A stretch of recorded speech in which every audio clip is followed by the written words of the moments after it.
কবি, নাট্যকাৰ, চিত্ৰকাৰ, সংগীতজ্ঞ, নৃত্যবিদ, অভিনেতা আৰু ছবি তেখেতে অসম কৰিছিল। সেই সময়ৰ অসমৰ শ্ৰেষ্ঠ আলোচনী বাঁহীৰ হেতুমাতত সেয়া প্ৰকাশ পাইছিল। ভাং ভাং ভাং লোহাৰ শিকলি ভাং বিষ্ণুপ্ৰসাদ ৰাভায়ে লিখিছিল আৰু সুৰ দিছিলে। তেখেতৰ এটা কবিতাৰে মই আৰম্ভ কৰিম।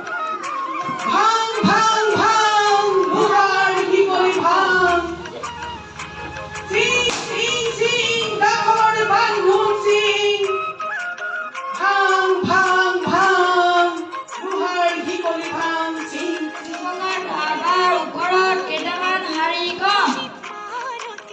বিষ্ণুপ্ৰসাদ ৰাভা 1904 চনত 31 জানুৱাৰীত জন্ম হৈছিল।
মতি বৰষা